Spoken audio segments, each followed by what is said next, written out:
ठीक है, जिससे हमारे पास क्या हो रहा था, पासवर्ड इनक्रिप्ट होकर हमें जो है वो हमने टेस्टिंग भी कर लिया था, तो हमारे पास पोस्टमैन में शो हो रहा था। आज जो हम कॉन्सेप्ट यूज़ करने वाले हैं, ऑथेंटिकेशन और ऑथराइजेशन का कॉन्सेप्ट है। अब इसको मैं रिलेट करके समझाऊंगी ताकि आपको याद आ जाए कि हम पहले क्या करते थे। तो ऑथेंटिकेशन और ऑथराइजेशन का टॉपिक कोई नया नहीं है आप लोगों के लिए। यहाँ पर हम उसको कहते हैं टोकनाइजेशन। टोकनाइजेशन का मतलब ये है कि हम टोकन जनरेट करेंगे बेसिकली, और उसके थ्रू हम क्या काम करने वाले हैं, ऑथेंटिकेशन एंड ऑथराइजेशन, ये वाला काम हम करने वाले हैं। अब ये ऑथेंटिकेशन और ऑथराइजेशन कोई नई चीज़ नहीं है आप लोगों के लिए। .NET में, PHP में, लारावेल में सब जगह आप लोगों ने करके देखा था, लेकिन हर टेक्नोलॉजी में डिफरेंट कॉन्सेप्ट है। यहाँ पर थोड़ा सा डिफरेंट है, थोड़ा सा पैटर्न लेंदी है, लेकिन क्या है, आसान है। मतलब कि आप लोग जो है वो समझ लोगे आसानी से अगर कॉन्सेप्ट आपका बना हो।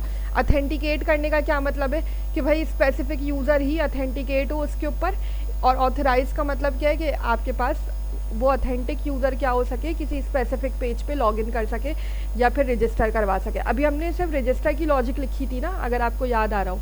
कंट्रोलर के अंदर हमने क्या किया हुआ है, रजिस्टर की लॉजिक लिखी हुई है, तो हम सबसे पहले टोकनाइजेशन वाला काम रजिस्टर के ऊपर करेंगे। तो रजिस्टर के ऊपर क्या होता है, हमारे पास इसके लिए एक लाइब्रेरी यूज़ होती है। अच्छा, ये क्यों करते हैं हम टोकन वाला काम, टोकन जनरेट। हम यहाँ कहेंगे कि हम यहाँ पर क्या कर रहे हैं, टोकन जनरेट कर रहे हैं। टोकन जनरेट क्यों कर रहे हैं, सबसे पहला सवाल यही है कि भाई हमारे पास जो भी यूज़र अपनी क्रेडेंशियल डाले, ईमेल, पासवर्ड, दो ही फील्ड्स के ऊपर हम करेंगे बेसिकली, ईमेल पे और पासवर्ड पे, क्योंकि बाकी क्रेडेंशियल्स की हमारे पास कोई ज़रूरी नहीं है, एड्रेस रिपीट हो जाए, नेम रिपीट हो जाए, कुछ भी हमें कोई फ़र्क नहीं पड़ता। टोकन जनरेट का मतलब है कि हम टोकन एक जनरेट करके रखेंगे ताकि स्पेसिफिक यूज़र जब भी रजिस्टर हो तो उसके ईमेल के अगेंस्ट क्या हो जाए, एक टोकन जनरेट होकर रखा रहे। आपको याद आ रहा होगा कि आप जो है वो फॉरेजरी वाला काम करते थे लारावेल के अंदर, तो वो डायरेक्ट एक टोकन जनरेट कर देता था। हमें अब यहाँ नज़र नहीं आएगा कि हाँ हमें फ्रंट एंड पे नज़र आ रहा है, हाँ हम इसको पोस्टमैन पे टेस्टिंग पर्पज़ के थ्रू ज़रूर कर लेंगे, लेकिन इसका यहाँ पर एक लाइब्रेरी यूज़ होती है। कौन सी लाइब्रेरी है वो मैं दिखा देती हूँ, यहाँ पर लिखी हुई नज़र आ रही है, जेसन वेब टोकन नाम है इस लाइब्रेरी का। अब ये क्या करेगा, Jason web token, Jason web token basically token generation के काम आती है, और क्या करेगी, हमारे पास सिक्योर, यानी कि इसका जो मेन मकसद है, सिक्योर करती है आपके जो है वो ऑथेंटिकेशंस को, यानी कि आपके यूज़र जो भी रजिस्टर के वक्त ईमेल और पासवर्ड डालेगा उसको सिक्योर करेगी, यानी उसको हैकर से बचाएगी। क्या चीज़, जेसन वेब टोकन। अब इसको कैसे डाउनलोड करोगे, बिल्कुल वैसे ही वहाँ से इंस्टॉल कर लोगे। कहाँ से, जो हम यहाँ पर NPM से कर रहे होते हैं, यहाँ पर हम लिखेंगे जेसन वेब टोकन, तो इसकी डिटेल हमारे पास आ जाएगी। ठीक है, इसको मैं यहाँ पर आके सर्च कर लूँ तो देखो जेसन वेब टोकन, और इसको इंस्टॉल करने का वही तरीका है, पूरी सारी चीज़ें लिखी हुई है। इंस्टॉल करने का क्या तरीका है, NPM install Jason web token. ठीक है, सबसे पहले स्टेप तो ये होगा कि आप इसको अपने पास इंस्टॉल कर लो। टर्मिनल पर आकर लिखोगे तो वापस यहाँ पर पैकेज और जेसन में जो है वो आपके पास ये रहा, मेरे पास आ गया। क्लियर हो रही है। नेक्स्ट स्टेप क्या है, अब मैं यहाँ पर आके अपने मॉडल के ऊपर ही, हमने लास्ट टाइम भी लॉजिक लिखी थी, तो मॉडल के ऊपर ही हम जो है वो जेसन वेब टोकन को यूज़ करेंगे। अच्छा, मैं इसको रिक्वायर कर रही हूँ और यहाँ एक वेरिएबल दे रही हूँ। अब ये वेरिएबल आपको अच्छे से समझ में आ गया है कि ये वेरिएबल क्या होता है, तो यहाँ मैंने शॉर्ट फॉर्म लिख दिया है JWT, जेसन वेब टोकन। आपकी मर्ज़ी है, आप कुछ और भी लिख सकते हो बिल्कुल। तो मैंने JWT से यहाँ इसको रिक्वायर कराया हुआ है, ये जब ही होगा जब इंस्टॉल हुआ हुआ। अच्छा, लास्ट टाइम तक हमने क्या लिखा हुआ था, अगर आपको याद आ रहा हो तो हमने हैश पासवर्ड तक का काम यहाँ तक किया हुआ था। क्लियर। अब ज़रा आओ यहाँ पर ज़रा देखो, अब मैं नेक्स्ट क्या कर रही हूँ कि यहाँ पर आके यूज़र स्कीमा के अंदर से मैं जनरेट करूँगी टोकन को। अब ये क्या है, ये मेथड है, यानी कि मैं इस मेथड को कहाँ से ले रही हूँ, ज़रा देखो, यूज़र स्कीमा। अब याद आ रहा होगा आपको यूज़र स्कीमा क्या चीज़ था।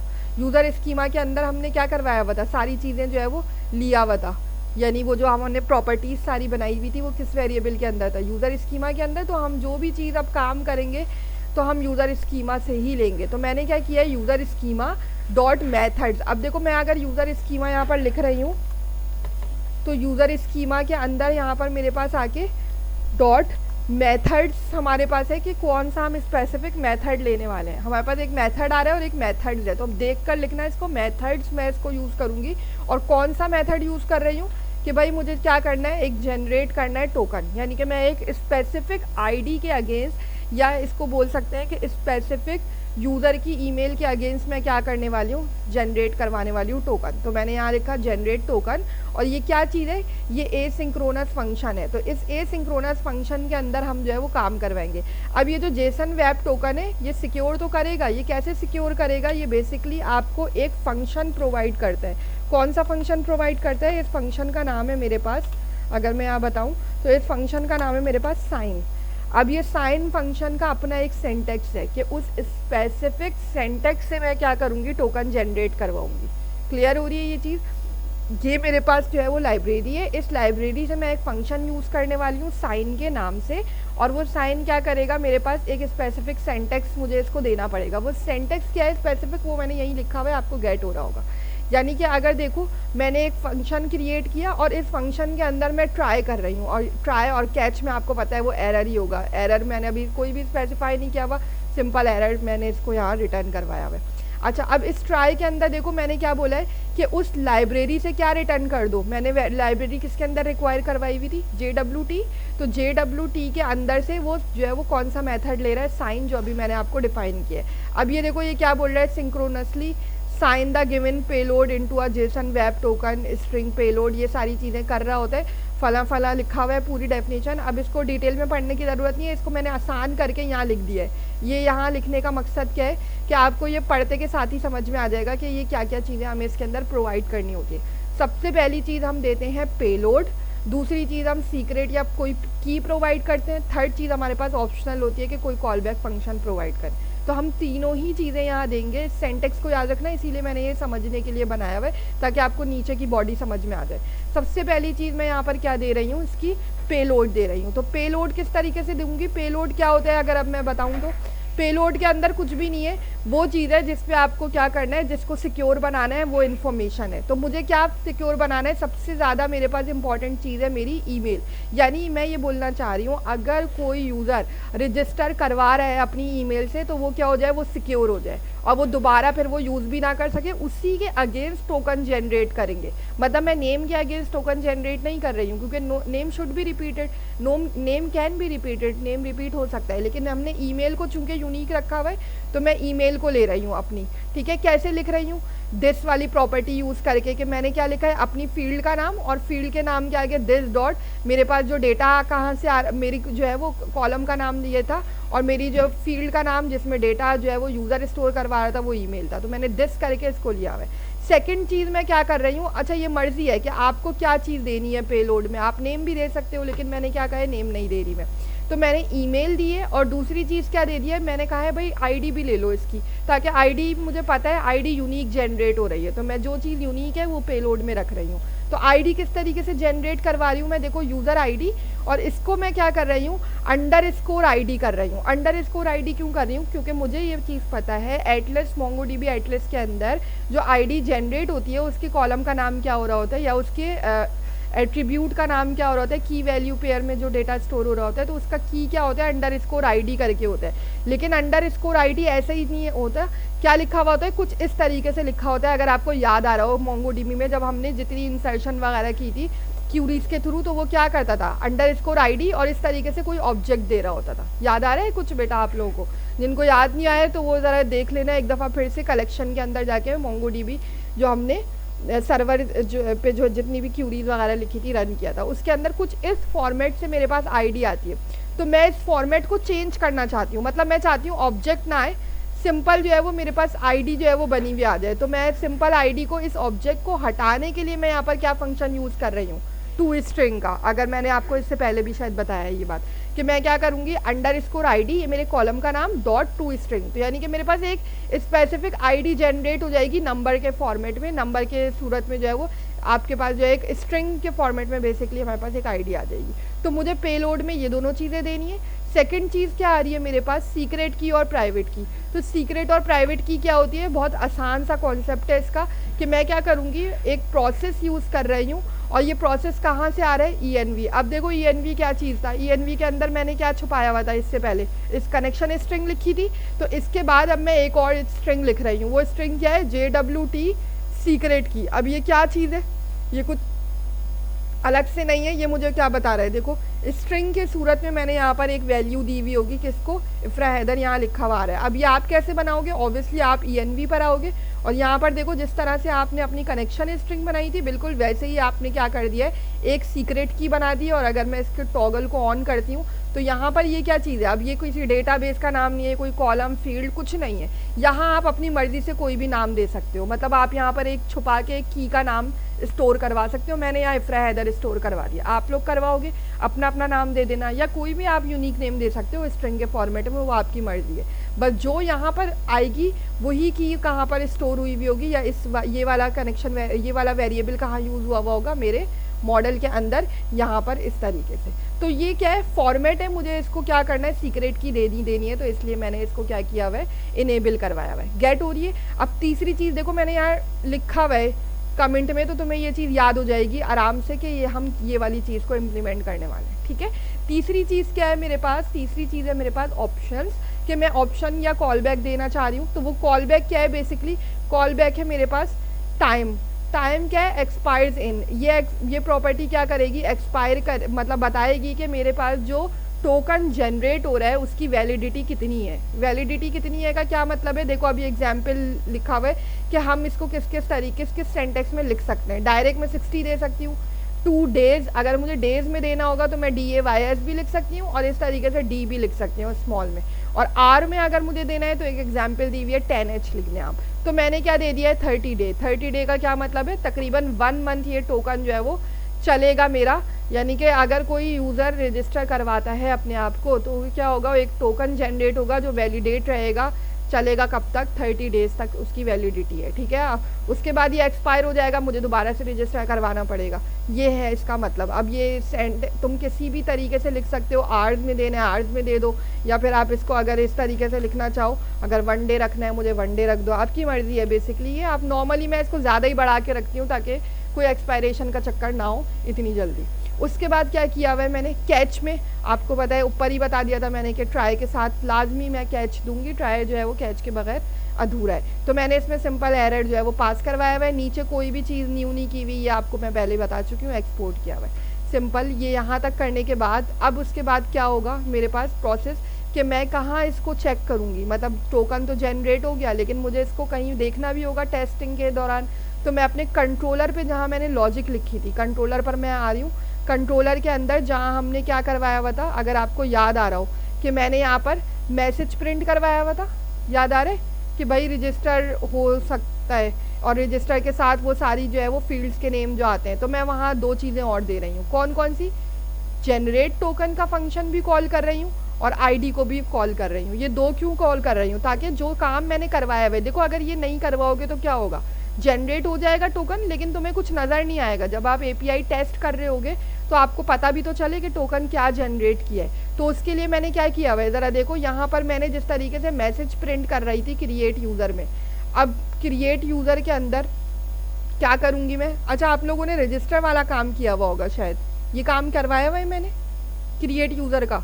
इसके अंदर मैंने क्या पास करवाया हुआ है, सिर्फ मैसेज क्रिएट करवाया हुआ है। अच्छा तो हाँ, तो इसके बाद ही मैं देखो 2 चीज़ें और दे रही हूँ। अब ये क्रिएट यूज़र क्या कर रहा होगा कि भाई इसके अंदर ही मैंने क्या कहा था कि भाई यही वाली फील्ड पास करवा दो, वो आपकी मर्ज़ी है, आप मैसेज में। अब ये मेरी प्रॉपर्टी है, मैं यहाँ कुछ भी नाम लिख सकती हूँ, तो मैंने यहाँ लिख दिया टोकन जनरेट हो, और इसके बाद ये अवेट का फंक्शन यूज़ कर रहा है क्योंकि ये सिंक्रोनस है, ये बात याद रखना। यहाँ क्या किया, क्रिएट यूज़र वाले मेथड से, यानी इसी मेथड पे, यानी जो चीज़ें जब भी क्रिएट करो आप, नेम फील्ड यूज़र नेम ये सब चीज़ें, तो इसी के अंदर से आप कौन सा मेथड कॉल कर लो, जनरेट टोकन, जो अभी हमने कहाँ बनाया हुआ है, मॉडल के अंदर बनाया हुआ है। और उसके बाद सेकंड चीज़ मैंने, जाहिर सी बात है ID दी है, तो मैं चाहती हूँ कि ID भी देखूँ मैं कि वो ऑब्जेक्ट के बगैर किस तरीके से ID शो हो रही है। तो मैंने उसके लिए क्या किया हुआ है, यूज़र ID, और आगे नीचे आके क्या कर दिया, वही वाला यही वाली जो है वो मेरे पास वेरिएबल, और वेरिएबल में अंडरस्कोर ID करके टू स्ट्रिंग इसको भी कॉल कर दिया। और कोई चीज़ यहाँ पर न्यू नहीं है, ठीक है। अभी हम थोड़ी देर में इसके बाद देखेंगे कि भाई रजिस्टर के वक्त तो ये काम हो रहा है, तो मेरे पास क्या हो, लॉगिन के वक्त भी ये काम हो। तो फिलहाल मैं अभी इसको इस तरीके से टेस्ट करूँगी कि किस तरीके से काम हो रहा है। तो मैं यहाँ वापस आती हूँ, कोई नई चीज़ नहीं है। मैं यहाँ पर ईमेल मेरे पास जो है वो ऑलरेडी एग्जिस्ट आ रही है। मैं यहाँ पर एक काम करती हूँ, रजिस्टर करवा लेती हूँ एक नई ईमेल से, तो 1 कर दिया है मेरे पास, ठीक है। अच्छा ये देखो यहाँ पर वही है टेस्टिंग, पूरा आप ऐसे ही चेक करोगे। जैसे ही मैं इसको सेंड कर रही हूँ तो अब मेरे पास यहाँ तक का काम आपको नज़र आ रहा होगा, ये मैसेज, और मैसेज के बाद मैंने नीचे 2 चीज़ें और दी थी, अगर आपने देखा। कौन सी 2 चीज़ें? ये तो पूरा आ रहा था कि जो है वो आपके पास मैसेज आ रहा है पूरा, ठीक है, क्रिएट यूज़र हो रहे हैं, ठीक है, इसके अंदर ये सारी चीज़ें हैं, तो ये सारी चीज़ें आपको नज़र आ रही है। 2 चीज़ें जो अभी मैंने दी है, कौन सी? जनरेट टोकन और आईडी, तो ये भी अब आपको पोस्टमैन में नज़र आ रहा है। क्या चीज़ है? देखो यहाँ से यहाँ तक तो पुरानी चीज़ है, अब इसने क्या कर दिया, एक टोकन जनरेट करके दे दिया। अब ये रैंडम टोकन है, ये आपको इससे कोई, अच्छा जब आप पहली दफ़ा करोगे, दूसरी दफ़ा भी करोगे कोई आईडी देकर, तो आपको लगेगा कि जनरेट जो है वो सेम कर रहा है, क्योंकि कुछ स्ट्रिंग स्टार्ट की वो सेम रखता है। क्या दिया हुआ है? EYJH जो भी दिया हुआ है, लेकिन आप इसको एंड से हमेशा चेक करोगे कि ये वाली चीज़ें जो है वो क्या आ रही होंगी, ये वाली स्ट्रिंग जो है वो यूनिक होगी। तो अब इसने एक टोकन जनरेट कर दिया, और नीचे अगर आप देखो तो इसने आईडी को किस फॉर्मेट में दे दिया है? स्ट्रिंग के फॉर्मेट में दे दिया है आईडी को भी। वो जो ऑब्जेक्ट आता था उस तरीके से इसने नहीं दिखाया, इसने यूज़र आईडी जो मैंने फील्ड का नाम बनाया था वो, और आईडी इसने जनरेट करके दे दिया। तो जब आप इतना काम करोगे तो आप ये देखोगे कि भाई टोकन जनरेट हो गया है। अगर टोकन जनरेट हो जाएगा तो इससे भी इंटरेस्टिंग एक लॉजिक है फिर आगे, कि अब लॉगिन करेंगे तो क्या होगा। अभी तो ये पूरा लॉजिक किसके ऊपर है? रजिस्टर के ऊपर, कि मैं एक न्यू ईमेल से रजिस्टर करवा रही हूँ तो भाई ये मेरे पास टोकन जनरेट हो जाए। अब लॉगिन करेंगे तो क्या होगा, ये अब हम इसके बाद करेंगे, पहले इतना इम्प्लीमेंट कर लो। क्या करोगे? सबसे पहले क्या करना है आपको? मॉडल के अंदर आप जो है वो सबसे पहले इसको रिक्वायर करोगे, और इसको रिक्वायर के लिए क्या ज़रूरी है कि आप इसको इंस्टॉल कर लो, npm install Jason web token करके इसको इंस्टॉल करोगे, ठीक। फिर यहाँ लॉजिक लिखोगे, और लॉजिक के बाद ये वाली लॉजिक, इसको रिमूव कर देती हूँ, ये समझाने के लिए कर रही थी।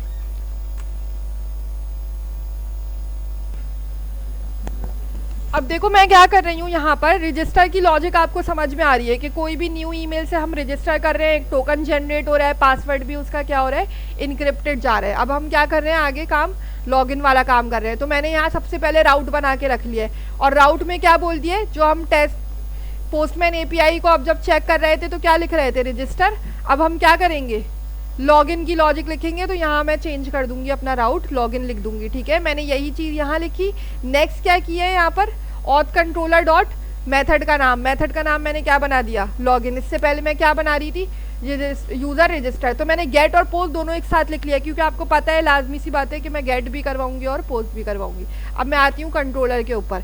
कंट्रोलर में अब मैं लॉजिक पर आ रही हूँ। मैं देखो मैं क्या बना रही हूँ यहाँ पर, वेरिएबल लॉगिन का, क्योंकि उसी को मैंने ऑथ कंट्रोलर डॉट करके कॉल किया हुआ है। आप इससे पहले क्या कर रहे थे, यहाँ पर यूज़र रजिस्टर गेट हो रहा है। अच्छा देखो यहाँ पर काफ़ी सारी सिमिलैरिटीज़ है। रजिस्टर वाली चीज़, अगर रजिस्टर वाला लेक्चर अगर आपको याद होगा तो आपको आसान लगेगा, इतना मुश्किल नहीं है।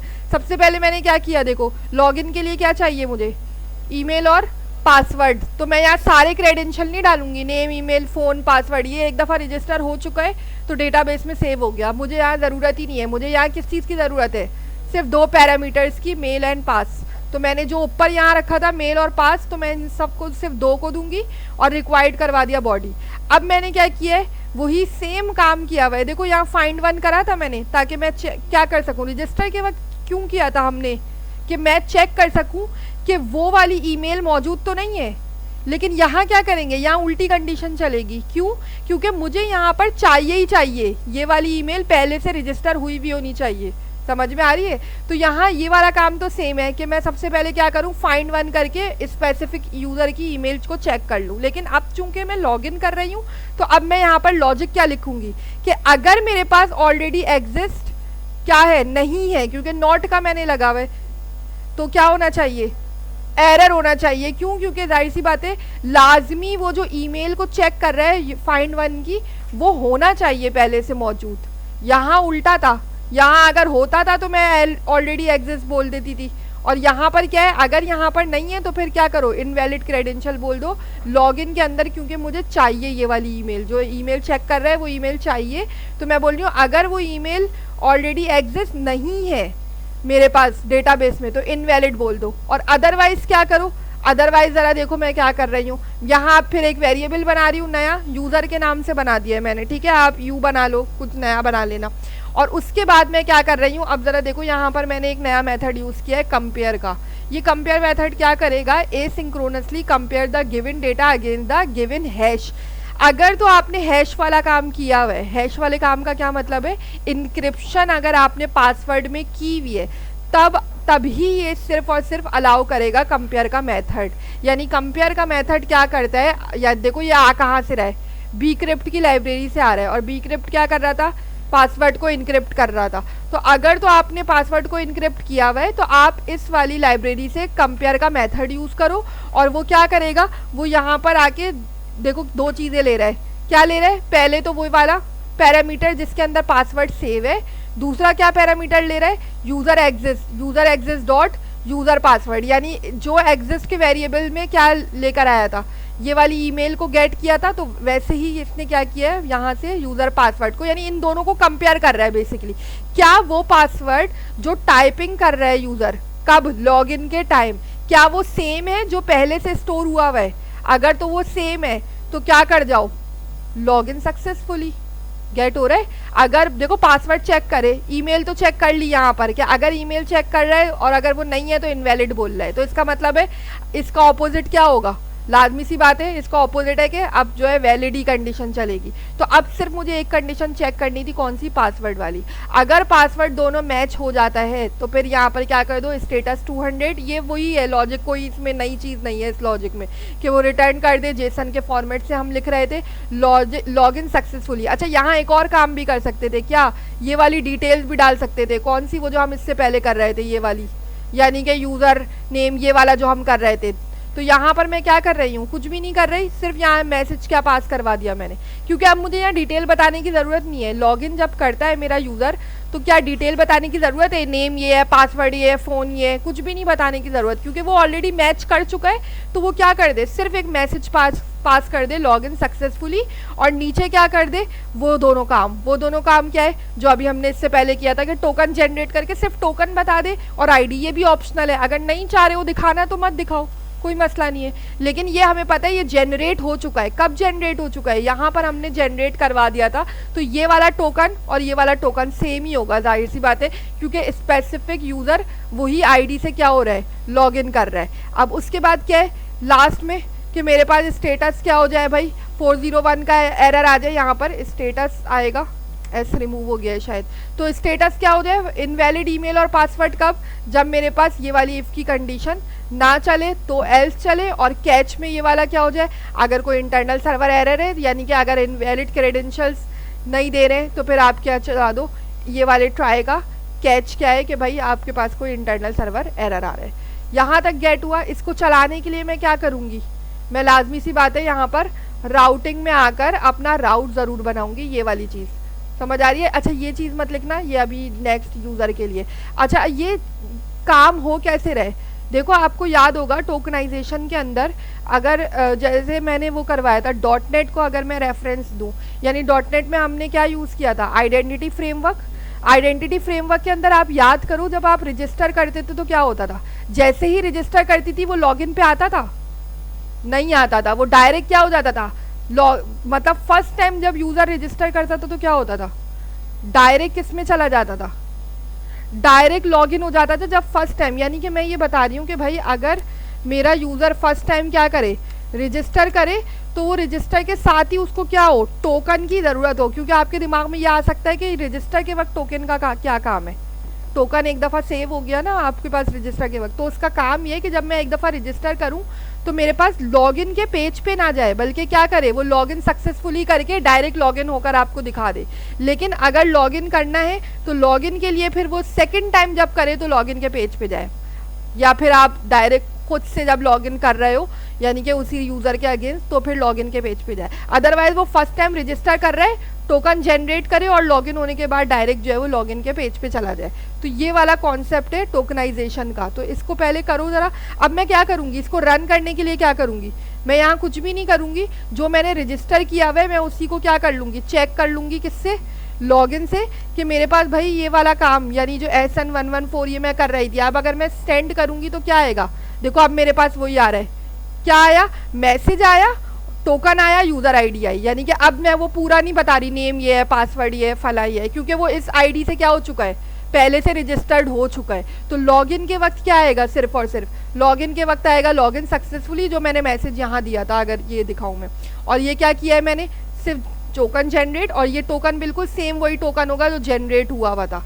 गेट हो रही है ये चीज़ बेटा। और उसके बाद फिर क्या है, यूज़र आईडी दी हुई है कि हाँ भाई फला यूज़र मेरा जनरेट हो चुका है।